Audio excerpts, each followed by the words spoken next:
Hi అండి, ప్రతిరోజు విశేషం ఛానల్కి స్వాగతం అండి. ఈరోజు మనం చేసుకోబోయే రెసిపీలోకి వెళ్లే ముందు ఈ రెసిపీ అండి క్రిస్మస్ తిరునాళ్ళ స్పెషల్ అండి. ఇది మేము దగ్గరగా మాకు 7-8 ఇయర్స్ ఉన్నప్పటి నుంచి కూడా నేను క్రిస్మస్ తిరునాళ్ళకి వెళ్తూనే ఉంటాను. ఇప్పటికీ క్రిస్మస్ తిరునాళ్ళు మిస్ అవ్వకుండా వెళ్తూనే ఉంటామండి. ఎప్పుడైనా ఏదైనా ఇబ్బంది అయితే తప్ప మాకు క్రిస్మస్ తిరునాళ్ళంటే అంత స్పెషల్ అండి. చిన్నప్పటి నుంచి కూడా అంత స్పెషల్, చాలా బాగుండేది. దానికోసం 1 year అంతా ఎదురు చూసేవాళ్ళం అండి.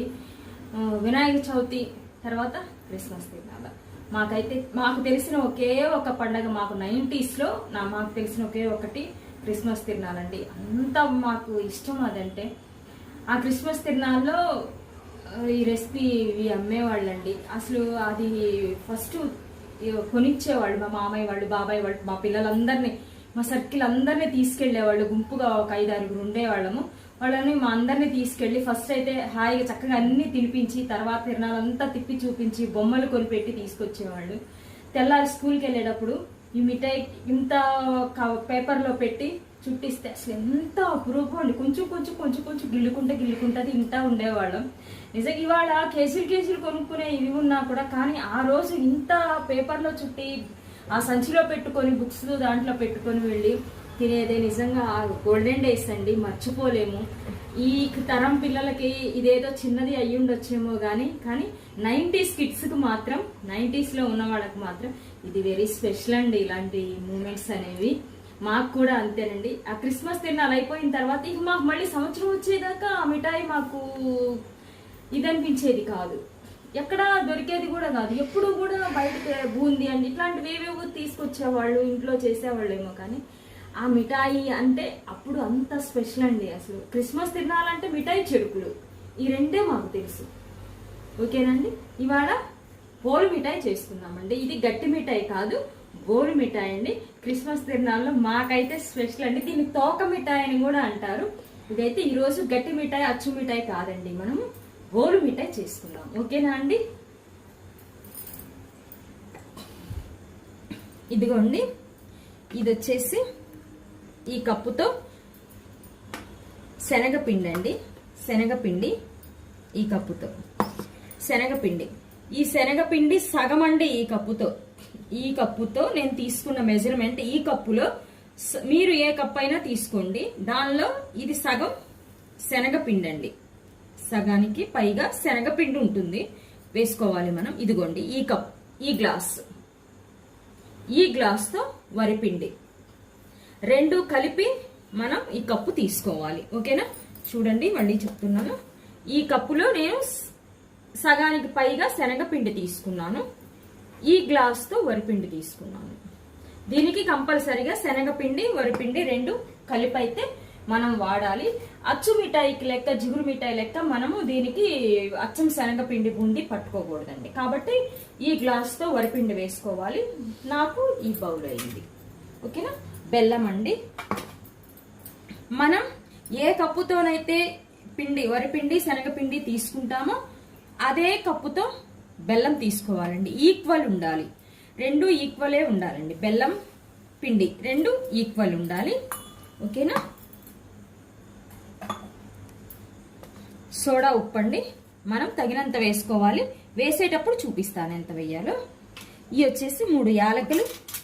ఇది పటిక అండి, చూడండి, ఇదిగోండి పటిక అండి.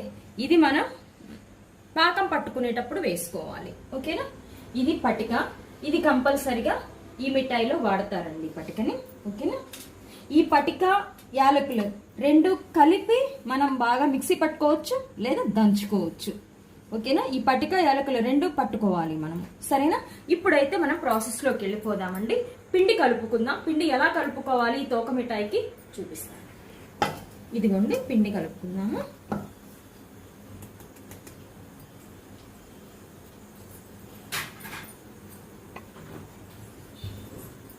ఇదిగోండి, మనం సోడా ఉప్పు, ఎక్కువ సోడా ఉప్పు ఏమీ అవసరం లేదండి. ఇదిగో చూడండి, ఒక పించ్, చిన్న చిటికెడు సోడా ఉప్పు, ఎక్కువేమీ అవసరం లేదు.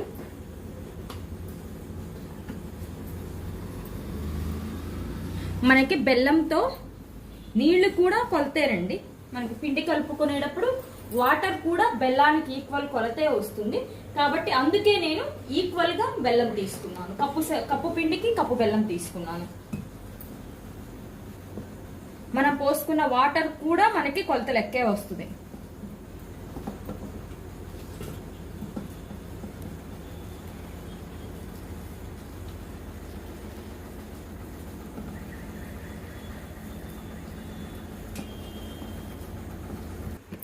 ఓకేనండి, ఇదిగోండి పిండి కలుపుకున్నాము. మనము కారం బూందీ ఉంటుంది కదండి, మనకి బూందీ తింటాం కదా హాట్, మనకి అలా కలుపుకోకూడదండి. ఈ పిండికి కొంచెం గట్టిగానే ఉండాలి. మనకి బజ్జీ పిండికి ఎలాగా మనం కలుపుకుంటామో చూడండి ఇలా ఉండాలండి. మనకి పిండి లూజుగానైతే ఉండకూడదు. మనకి జిగురు మిఠాయి ఇలా కలుపుకుంటాం కదా, అలా జిగురు మిఠాయికి కలుపుకున్నట్టు, అదే అచ్చు మిఠాయికి కలుపుకున్నట్లుగా దీనికి కలుపుకోకూడదండి. కొంచెం గట్టిగానే ఉండాలి పిండి అయితే మాత్రం. చూపిస్తున్నాను కదండి, ఇదిగో చూడండి ఇలా ఇలా కొంచెం గట్టిగానే ఉండాలి పిండి, ఇలా కలుపుకోవాలి. ఇంకోటి ఏంటంటేనండి, శనగపిండి అయితే మనకి ఫైన్ గా ఉండకూడదండి. దీనికి ఈ తోక మిఠాయికి వచ్చి శనగపిండి ఫైన్ గానైతే ఉండకూడదు, కాస్త బరకగానే మనకి ఉండాలి. ఓకేనా, ఇప్పుడైతే బూందీ వేసి చూపిస్తాను.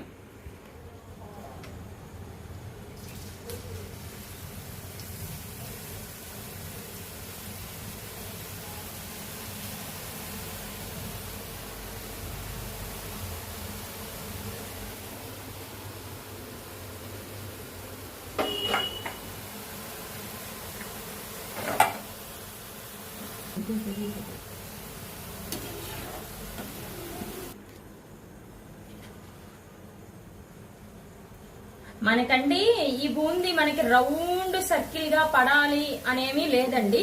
దీనికి బూందీ ఎలా తీసుకున్నా కూడా పర్వాలేదు. మనకి రౌండ్ గానే రావాలి, బూందీ రౌండ్ గా ఉండాలి, బూందీకి లెక్క అన్నదేమీ లేదండి దీనికి. కాబట్టి మనం దేంతోనైనా, బూందీ గంట లేకపోయినా మనం దేంతోనైనా సరే ఈ బూందీని మనం చేసుకోవచ్చు. ఇంకొక విషయం ఏంటంటేనండి, మనం బూందీని 2 తట్లు వేసుకోవాలండి. ఇలా వేసుకున్న వెంటనే మనం తీసేసేయాలి. మళ్ళీ 2వ తట్టు మనం వేసుకోవాలి. ఓకేనా, అవి కూడా చూపిస్తాను నేను మీకు ఎలాగో. దీనికైతే ముందే మనకి క్రిస్పీగా రానవసరం లేదండి. బూందీ ముందే క్రిస్పీగా మనం తీయకూడదు. 2వ తట్టు వేసుకున్నప్పుడు అప్పుడు క్రిస్పీగా తీసుకోవాలి. చూపిస్తాను మీకు. ఇదిగోండి, బూందీ మనం వేసిన వెంటనే ఇలా ఒక తట్టు అయితే మనం బూందీని ఇలా తీసుకోవాలండి. ఇలా ఒక తట్టు మనం బూందీని ఇలా తీసుకోవాలి ఫస్ట్.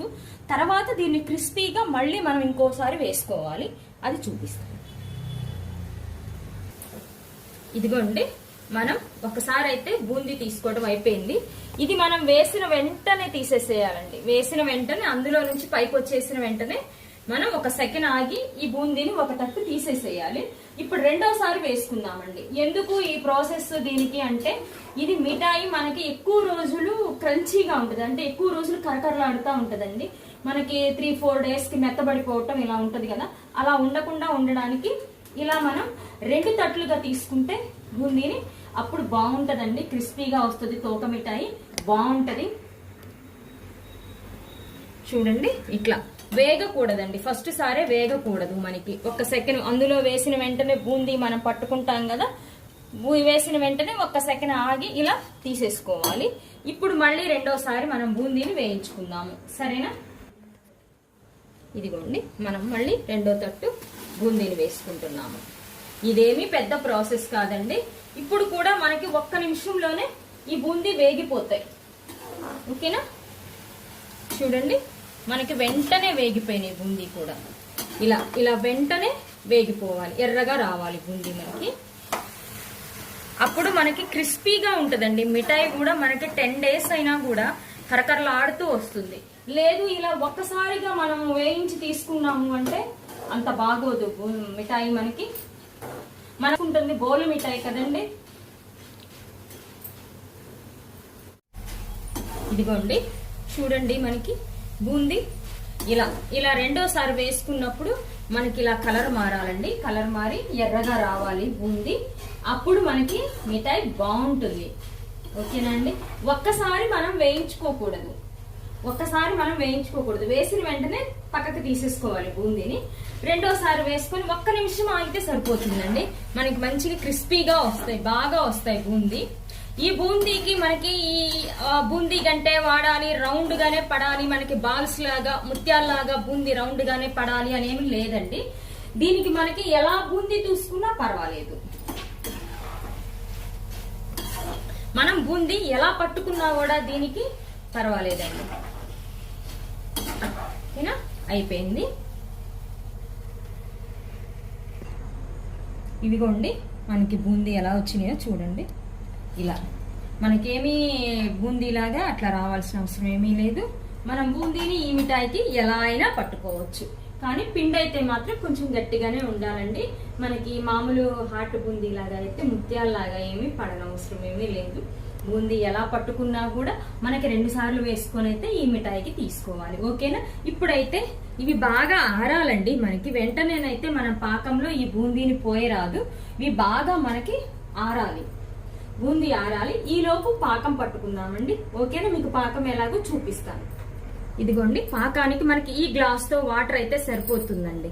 ఈ గ్లాస్ తో మనకి వాటర్ సరిపోతుంది. ఇదిగోండి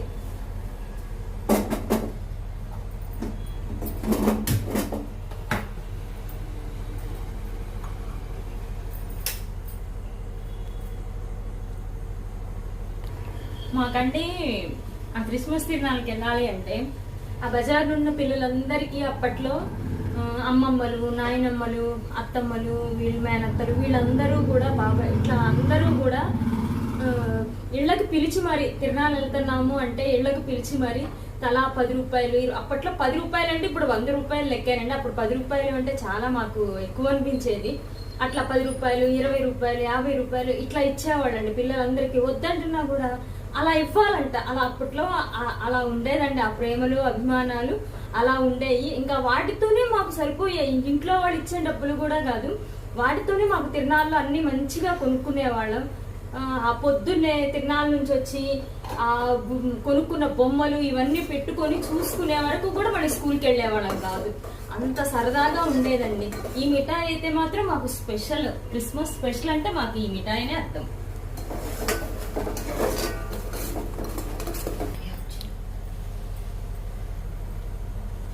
ఇదిగోండి మనం పటిక, యాలకులు 2 కూడా మెత్తగా నూరుకున్నాం కదా.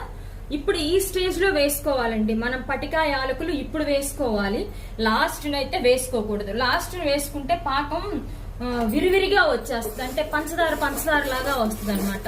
అందుకని చెప్పి పాకం మనకి బెల్లం కరిగిన తర్వాత ఈ స్టేజ్ లో ఉన్నప్పుడు మాత్రమే మనం పటిక, యాలకుల పొడి ఈ 2 మీరు దంచుకొని వేసుకోవాలి. సరేనా. లాస్ట్ గానైతే మాత్రం పటిక పొడి వేయకూడదండి. ఎందుకంటే పంచదారగా మొత్తం ఎలా చెప్పాలి అంటే అదే క్రిస్టల్స్ వచ్చేస్తుంది. పాకం వచ్చే స్టేజ్ వచ్చేసింది. చూద్దాము.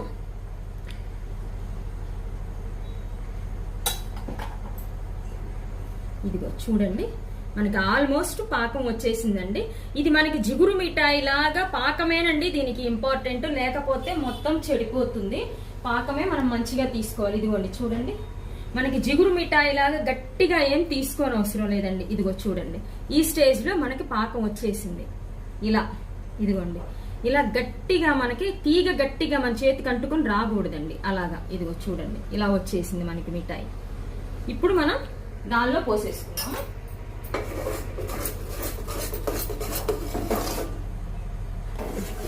సరేనండి. ఇదిగోండి పాకం వచ్చేసింది కదా మనకి. ఇప్పుడు మనం బూందీ పోసేసుకోవాలి. అంతకన్నా ముందు ఇదిగోండి ఈ ప్లేట్కి అయితే నెయ్యి కాదండి, నెయ్యి కాదు నూనె రాసుకోవాలి. ఓకేనా. నూనె రాసుకుంటే మనకి వెంటనే అచ్చులు ఊడొచ్చేస్తాయి.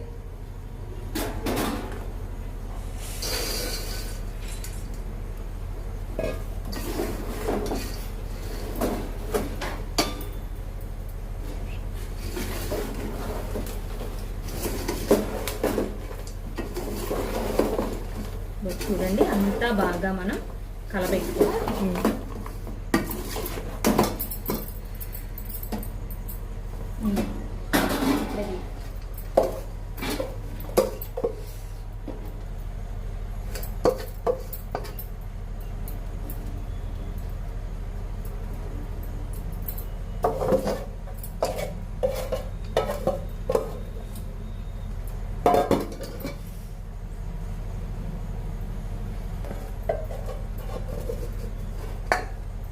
ఇదిగోండి ఇలా మనకేమి అచ్చు లెక్కన మనం ఈ బోలు మిఠాయికి పెట్టుకోవాల్సిన అవసరం ఏమీ లేదండి. అచ్చు లెక్కన పెట్టుకోవాల్సిన పని ఏమీ లేదు. దీన్ని ఇలా ఇలా పోసేసుకుంటే సరిపోతుంది. ఓకేనా అండి? దీన్ని కూడా నీట్గా పెట్టేసి దీన్ని మనం ఇలాగే పోసుకోవాలండి. ఇలా పోసుకుంటేనే మనకి బోల్ మిఠాయి లాగా వస్తుంది. ఓకేనా? మనం అచ్చు మిఠాయి లాగా అయితే దీనికి ఇది కాదండి, మనం బోల్ మిఠాయి లాగా పోసుకోవాలి. అందుకే మనం దీనిలో పటిక కూడా వేసుకున్నాము. అచ్చు మిఠాయి అయితే కాదండి. ఇది ఆరిన తర్వాత మిఠాయి ఎలా వచ్చిందో నేను చూపిస్తాను. ఓకేనా? ఇదిగోండి మనకి తోక మిఠాయి, అదేనండి బోలు మిఠాయి ఎలా వచ్చిందో చూడండి ఒకసారి. ఇదిగోండి, దీన్ని ఇంకా మనం చిన్న చిన్న పీసులుగా కూడా చేసుకోవచ్చండి. చిన్న చిన్న పీసులుగా చేసుకొని మనం స్టోర్ చేసుకోవచ్చు. ఇది మనకి జిగురు మిఠాయి, అది అచ్చు మిఠాయి లాగా అయితే కాదండి. ఇదైతే తిరునాళ్ళలో ఫేమస్ గా అమ్మే బెల్లం మిఠాయి అండి. బోల్ మిఠాయి అంటారు దీన్ని. టేస్ట్ మాత్రం సూపర్ ఉంటదండి. మనం 2 సార్లు కనుక బూందీని వేయించుకొని తీసినట్లయితే మనకి మిఠాయి ఇంకా బాగా వస్తుందండి. అందుకే నేను 2 సార్లు వేయించి తీసాను. మనం బూందీ ఫస్ట్ టైం ఊరికలా వేసిన వెంటనే తీసి పళ్ళెంలో వేసుకోవాలి. తర్వాత మళ్ళీ రెండోసారి మనం 1 నిమిషమే పడుతుందండి. రెండోసారి కూడా ఎక్కువ టైం ఏమీ పట్టదు. కాబట్టి అలా వేసుకొని తీసుకుంటే మనకి 10 days అయినా కూడా అసలు మిఠాయి మాత్రం చాలా బాగుంటుందండి. కాబట్టి ఇలా తీసుకోండి. చూడండి ఎలా అచ్చులుగా మనకు వచ్చిందో మిఠాయి. ఇలా వస్తుందండి మనకి. వీటిని మనం ఇంకా చక్కగా చిన్న చిన్న పీసులుగా కట్ చేసుకొని స్టోర్ చేసుకుంటే 10 రోజులైనా సరే మనకి క్రిస్పీగా అట్లాగే ఉంటదండి. కరకరలాడుతూ ఉంటది మిఠాయి కూడా. ఇది ఫేమస్ అండి. మాకైతే 90s కిడ్స్ కి అయితే మాత్రం తిరునాళ్ళు వెళ్ళినప్పుడు ఈ మిఠాయి లేకుండా మాత్రం మేము ఇంటికి వెళ్ళే వాళ్ళం కాదు. ఇంట్లో ఉన్న పెద్దవాళ్ళు, ముసలి వాళ్ళు కూడా అడిగేవాళ్ళు, మిఠాయి తీసుకురాలేదా అని. ఇదైతే మాత్రం మాకైతే ఫేమస్ అండి. కానీ ఇప్పటికి నాకు చేసుకోవటం వచ్చినా కూడా నేను ఇప్పటికి క్రిస్మస్ తిరునాళ్ళు వెళ్తామండి. ఆ రోజు మాత్రం ఖచ్చితంగా కొనుక్కొచ్చుకుంటాను. నేను అప్పుడు ఇప్పుడు ఎప్పుడు కూడా ఆ జ్ఞాపకాలను అయితే మర్చిపోలేదండి. మీరు కూడా ఒకసారి చేసి ఎలా వచ్చిందో చెప్పండి ఈ బోల్ మిఠాయి. ఓకేనా? చూడండి,